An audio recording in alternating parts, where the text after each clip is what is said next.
Good morning, YouTube. Old guy 379 here, sitting here waiting to get unloaded. And I know I'm throwing a lot of videos out there right now, but I was actually just reading an article put out by FreightWaves. And this should be disturbing to a lot of my smaller carrier friends out there and owner-operators. The FMCSA is considering a rulemaking on changing their carrier safety fitness determination, or their SFD. In that determination, they are really pushing to use the safety equipment that's being installed on these trucks as part of that determination, whether or not the carrier has a good safety rating. Essentially, in reading the article, that if they have a mediocre safety rating, the fact that they have that equipment in their trucks alone will bump their safety rating up. Meanwhile, those of us who don't run that technology, our safety rating could be downgraded because we don't have that. You've heard my opinions in some of the other videos, what I think about that. I think that the safety equipment, while in and of itself is a great idea, but it does not mask a lack of driver training, a lack of understanding, a lack of caring, distracted drivers, all this. And if a carrier just, they're a carrier that has enough money to go out and buy brand new trucks with all this stuff already installed, or to retrofit their current fleet with that just to get a better safety rating, versus somebody else who, like me, I don't feel a need for it. And their safety fitness determination is going to be upgraded because they installed that equipment, even though maybe their current safety rating dictates otherwise, that they're not really fit for operation. That is not fair. And, OIDA has been involved in this, the Owner-Operator Independent Drivers Association, and the CVSA, the Commercial Vehicle Safety Alliance, is actually on OIDA's side on this one, that all that stuff, while great, should not be a determining factor in a carrier's safety fitness determination. So, drivers, I'm going to leave a link in the video or in the description below for you to go check out the article. There's about 5 or 6 reports that go along with that, and read those reports, see what they say. This is another ridiculous government regulation, and it's all funded, I believe, and by these large carriers that can afford this. Swift, I'm going to just throw your name right out there. You keep putting on all these big carriers, man. They keep putting on their trucks how safe they are. Oh, we're one of the safest carriers, 2020, 2023. Yet, it's all based on percentages. You might have 5,000 trucks and you have 50 fatalities in a year. It's only 1% of your fleet. So that's not, the percentage wise, to me, is not a fair rating system. You get one truck, one driver, and he has one out of service violation. That's 100% of his fleet was put out of service. Where a carrier like Swift, 5,000 plus power units, one truck put out of service, that's nothing, man. I mean, that is nothing. I think they should be based on numbers of out of service, maybe compared to miles driven. I don't know. Leave your thoughts and comments, in the comment section below. But I look at these. I've seen these deals. And being in the truck rental and leasing business, I always ran the Safer Stat report on everybody that ever rented a truck from me. And funny enough, the one truck owner operators, the majority of the time, had better safety ratings than a lot of the larger carriers do when it comes to the CVSA, and as far as the number of driver out of services, vehicle out of services, and accidents, and it's really, it's sad that a large carrier like that can play that game and get away with it and still claim to be one of the safest carriers on the road, when in all reality they may not be. We all have our opinions on these large carriers, and I know, man, and drivers, don't take this wrong. I know there's a lot of you guys out there that are very safe, and you drive for these large carriers and you do a great job. Unfortunately, we're in a time where, carriers are having a hard time finding drivers that are really good.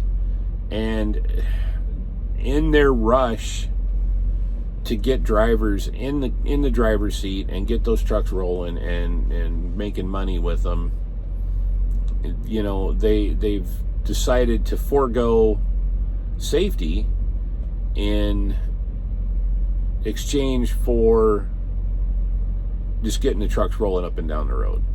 Kind of along the same lines, in our leases with the company I was with, we always bought trucks with full warranty, man. We warrantied the living crap out of those things, but we were a smaller company. I had 22 full service lease units and like 24, 25 rental trucks. When you buy 500 trucks at a time or every year, you can forego a warranty on your trucks. You're saving roughly right now at this point somewhere right around $8,000 per truck. And if you're buying 500 trucks a year, man, at $8,000 a piece, that is a lot of money saved at the end of the year. You can buy quite a few engines for that, or transmissions or rear ends. But when you're only buying 5 trucks at a time, every year, every other year, you really, that's a risk a guy doesn't want to take. And that's how these carriers treat their safety rating. Well, we can hire 500 drivers knowing that probably 60 of them are going to have a major accident. 10 are probably going to have some sort of fatality or accident with major injuries. But we're willing to take that risk because we get that many drivers in, and we can, we'll play the percentage game. And that's unfair, man. It's unfair to the rest of us that are out here doing everything we can do to be safe. We try to abide by the rules and regulations. We do our best, and, at the end of the day, we go home like everybody else does, and what we've done in a day means absolutely nothing. And the motoring public, they keep focusing on all this. Oh, we need all this technology. We need all this technology. We need all this technology. I have it in my car. I drive a 2021 Subaru Ascent when I'm home, and that thing has all that crap on it, and I think it's great. It's a nice little cushion. But I have a new driver at home too, and I can tell you right now, all that safety crap in the world, he's just starting out, it don't mean anything. It doesn't make him a safer driver. The thing that's going to make him a safer driver is A, good training, and B, experience. And that's the problem we have out here in the trucking industry, and I've brought this up before.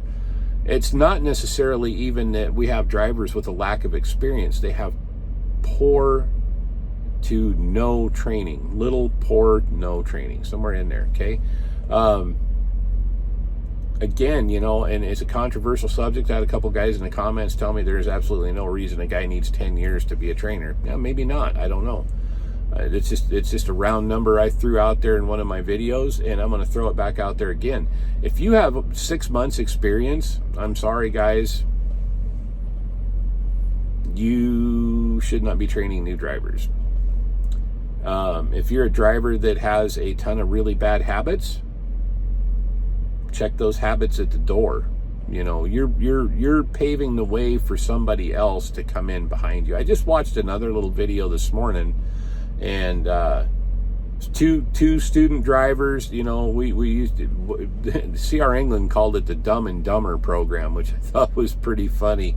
They'd get 2 guys out with their trainers, and then they'd bring those 2 guys and run them for 4 to 6 weeks in a truck. And I believe they're still doing that.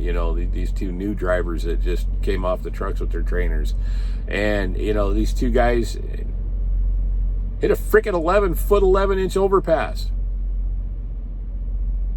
looking right at the dumb sign, drove right into it, man. I mean, And you could just tell when the guy hit the overpass, he's like, whoa, what just happened? I did not see that coming. Because he wasn't trained well. He doesn't understand. The guy obviously had no clue that his 13-foot, 6-inch truck would not fit underneath an 11-foot, 11-inch overpass. You know, it was funny that when I was with System and TWT, the flatbedders that went to pulling reefer had major problems topping trailers and hitting trees and things like that, you know, because they'd been pulling a flatbed, and System hauls a lot of steel. And back in when I drove for them, most all their trucks were flat top and mid-roof sleepers, so they were low. You know, they were 12 foot and under height-wise, you know, and most of their loads, unless they were hauling genies or lumber, were below cab level. So, man, they could go underneath these low overpasses. Never had to really pay attention, you know. But the guys that started out like me, pulling reefers and, you know, anything that was tall, went to pulling flatbed, we rarely had a problem with any of that. In fact, we were probably overly cautious, you know. I mean, I'm always aware when I pull out on a street looking for trees and stuff, you know, along the curbs. You know, sometimes I have to take the center, more towards the center lane, and cars get frustrated following me because they think I'm going to move over and turn, but I'm not. I'm driving it, you know.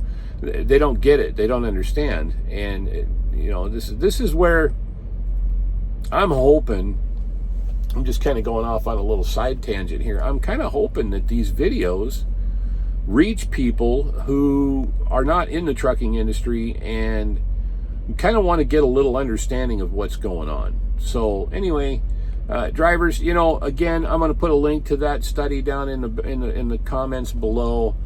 Go check that out. You know, kudos to the CVSA for stepping up and kind of going against the FMCSA and saying, hey, you know, all this stuff, while great, it should not be used to bolster the safety fitness determination of a carrier who is marginal at best. And there's a lot of guys, small carriers, buying up old fleet trucks that have all this safety stuff on it.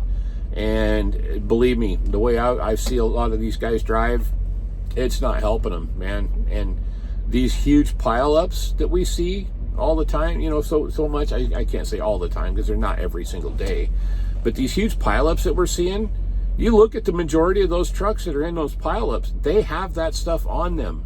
Why are they involved in those pileups if all this equipment works? If it takes the place of drivers not paying attention, which is how it's sold and how it's presented to these carriers, is that, and because I've seen it firsthand, oh man, you put all this stuff on your truck, your drivers are going to be so much safer.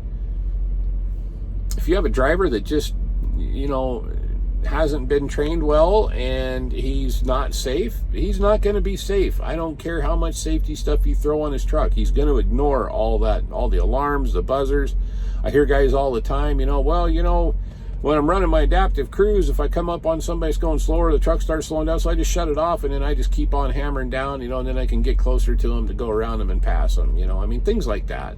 You know, drivers are finding ways around all that stuff. And believe me, the blind side radar is supposed to tell you there's somebody over on your blind side. Yeah, it works, but it's not the end-all be-all that it's being sold to these carriers as, and to the general public as being, you know, the thing that's going to make the roads safer. It obviously doesn't work. It doesn't work in automobiles. You know, I see cars all the time. I've been cut off by cars with the little blind spot. You know, you see the little dots on their cars where they have all the sensors that there's something close to them. I see people cut people off all the time that have that crap on their cars. It doesn't mean anything. It really doesn't. So anyway, drivers, I love you, man. Take care. Be safe out there, you know, and if you get a chance, check out that article. There's contact information for the FMCSA and the CVSA.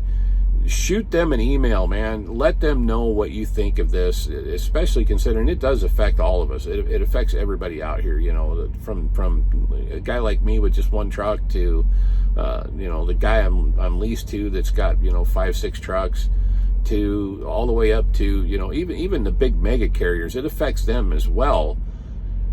Of course, you know, it makes their life easier because they're buying all these new trucks with all this garbage on it to get a reduction in their insurance rate, but it doesn't necessarily mean that they're any safer because they have all that stuff on their trucks.